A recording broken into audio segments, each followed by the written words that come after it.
Pour que regarder mes vidéos soit toujours un plaisir sans coupure, vous abonner et sélectionner toutes les notifications augmentera la notoriété de la chaîne et évitera le recours aux coupures publicitaires. Merci d'avance. Bonjour et bienvenue dans cet éclair d'infos spécialement dédié au Battery Day Tesla. Ceux qui sont sur ma page Facebook ont découvert avant le Battery Day une petite vidéo que je vous livre ici. Salut, aujourd'hui c'est Battery Day. Ce soir à 22h30, Elon Musk va annoncer pas mal de petites choses qui devraient être bigrement intéressantes. Et certains se sont lancés dans toute une liste de prévisions, ils se sont fait médium. J'ai décidé de procéder autrement. Certains en privé savent que j'ai ma petite idée sur ce qui va se passer, basée sur les tweets de Musk et puis certaines petites autres sources d'informations. J'ai donc décidé de vous faire une petite story pour vous montrer ce que je prépare pour le Battery Day et surtout pour les commentaires du Battery Day qui viendront après. Alors, vous m'excuserez si je regarde pas forcément. Donc, je vais imprimer le fichier que je viens de créer. Cette petite feuille-là que je vous montre, je vais la plier. J'ai mis mon prénom sur la feuille pour être sûr que c'est bien la même. Je ferme l'enveloppe sur laquelle j'ai écrit à n'ouvrir qu'après le Battery Day et je vais mettre un coup de scotch dessus. Comme ça, je ne pourrai pas changer l'enveloppe, ni la feuille. Et donc l'enveloppe, je l'intitule Battery Day 2020. Je vais la poser sur mon bureau et je vous l'ouvrirai dans une autre story. Voilà, il est temps d'ouvrir l'enveloppe et de comparer les annonces à mes déductions. Alors... Et dans l'enveloppe, j'ai bien sûr la feuille avec mon nom. Alors, proposition numéro 1. Nouvelle cellule sans cobalt produite par Tesla en complément des cellules des autres fournisseurs. 20% d'amélioration de la capacité, charge rapide facilitée et durée de vie prolongée. Clairement, il n'était pas compliqué de trouver cette annonce, puisque Musk en avait clairement parlé et avait laissé passer énormément d'informations sur le sujet sur Twitter. Ce que je n'avais pas anticipé, c'est l'importance de l'outil de production et des procédés de fabrication innovants. Je ne m'étends pas sur le sujet pour l'instant, car nous décortiquerons tout cela dans un Planète électrique dédié très bientôt à cette technologie. 2. Production de batteries de grande capacité uniquement avec ces cellules. Semi, Cybertruck et Roadster. La production de ces nouvelles cellules s'inscrit dans le plan produit de Tesla. Il est clair que les voitures produites en ce moment garderont leur batterie actuelle encore quelques temps. Ceci est corroboré par l'annonce du maintien et même de l'augmentation des achats de cellules à Panasonic, SDI et autres fournisseurs. Proposition numéro 3. Arrêt de la production des cellules 18650 au profit des 2170 pour toute la gamme S3, X et Y. Et bien là, je me suis planté. Pourtant, je ne pense pas que ce soit sur le fond que je sois dans le faux. Je pense que changer les lignes de production demande du temps. On peut penser que les versions classiques disposeront des 2170 et la Plaid aura les nouvelles 4880. Dans tous les cas, les packs seront structurels et permettront de réduire le poids et le coût des voitures.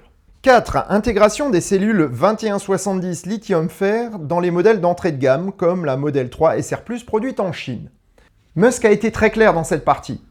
La chimie lithium-fer l'intéresse pour des autos d'autonomie moyenne à coût maîtrisé. La création d'un pack structurel permettrait de réduire le surpoids de telles cellules et donnerait une batterie moins chère avec des performances similaires au Model 3 SR+. Cette chimie a encore plus de chances d'être produite par Tesla avec les cellules 4680, dont Musk a teasé 3 versions. Une version lithium-fer pour les entrées de gamme, une lithium-nickel-manganèse pour les milieux de gamme et une lithium-nickel pur pour les usages à grande autonomie. Numéro 5. Annonce des évolutions de la Model 3 pour correspondre aux caractéristiques du modèle Y. Voilà, encore un problème de timing, je pense. L'annonce va sûrement arriver sous peu. On espérait simplement la voir lors de cet événement. Bon, dommage. 6. Annonce de la suppression des superchargeurs V2 à court terme et développement des V3 partout dans le monde. 7. Ouverture payante pour tous les véhicules de toute marque équipés de combos CCS via une nouvelle application. À un prix équivalent à Ionity, voire un petit peu moins cher pour les non-Tesla. Je dois dire que l'absence d'informations sur le sujet m'a énormément frustré.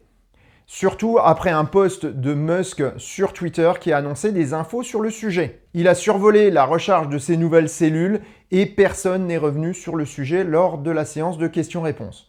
On va devoir attendre encore un peu. 8. Présentation de l'usine du Texas. Là, c'était un peu facile parce qu'il était bien évident qu'à un moment ou à un autre, on allait en parler.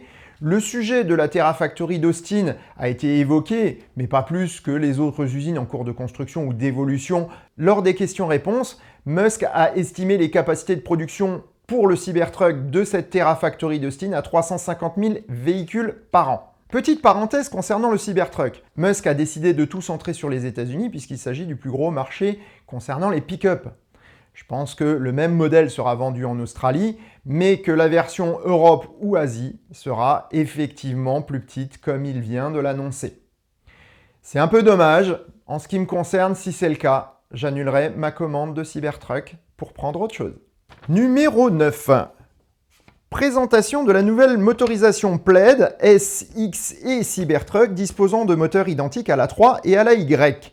Induction à l'avant et 2 moteurs à réluctance variable à l'arrière. Là, j'ai presque dans le mille puisque Musk a annoncé la nouvelle modèle S Plaid et ouvert les commandes. Si les caractéristiques interpellent, la courte annonce comporte énormément de zones d'ombre. Alors que Musk annonçait il y a quelques mois une production pour 2020, la réalité laissera plus d'un nettement désappointé. Et voilà, je suis très désappointé! La somme d'indices dont nous disposons sur le sujet est vaste et un épisode complet sera nécessaire pour faire le tour de la question, à venir dans les prochaines semaines également. 10. Présentation des S et X, nouveau modèle très improbable. Les rumeurs allaient bon train, mais des indices laissaient à penser que les nouvelles modèles S et X devront attendre la fin d'année, voire l'an prochain. La situation sanitaire a contribué à ce retard, mais je pense surtout que Tesla gère ses priorités et que les modèles S et X n'en sont pas pour le moment. On reviendra dessus lors de l'épisode sur le modèle S Plaid. Ce que Tesla nous a annoncé le 22 septembre 2020, ce n'est pas un nouveau produit, mais une nouvelle manière de le construire. Comme à son habitude, Tesla utilise la technologie de manière simple et tente de trouver un moyen de fabriquer ses produits de la manière la plus simple possible. L'intégration verticale de tous les acteurs dans une même société permet de maîtriser tous les aspects du process et d'avoir un produit performant, accessible et durable. Si le futur passe par la recherche et l'innovation scientifique, ce sont bien les ingénieurs et les techniciens qui concrétisent les visions d'avenir. Ce que l'on peut donc retenir de ce Battery Day, c'est que toutes les batteries révolutionnaires que nous sortent les médias sensationnalistes sont au mieux susceptibles d'atteindre une production en série dans un avenir lointain, et je compte en décennies, pas en années. Ce que fait Tesla aujourd'hui est la seule proposition valable pour une évolution significative de l'industrie des batteries à court et moyen terme.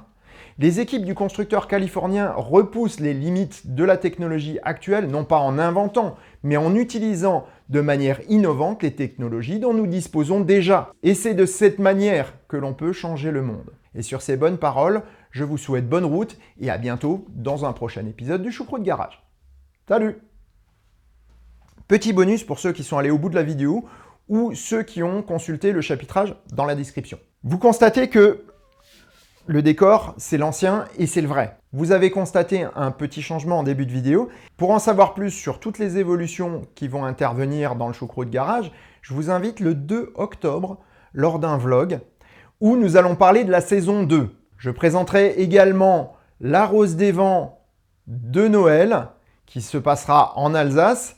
Alors, j'ai pas encore tout figé, mais c'est presque figé. Je vous donne rendez-vous vendredi pour toutes les informations concernant cette Rose des Vents et un petit récapitulatif de la Rose des Vents de Valence qui a eu lieu le 6 septembre.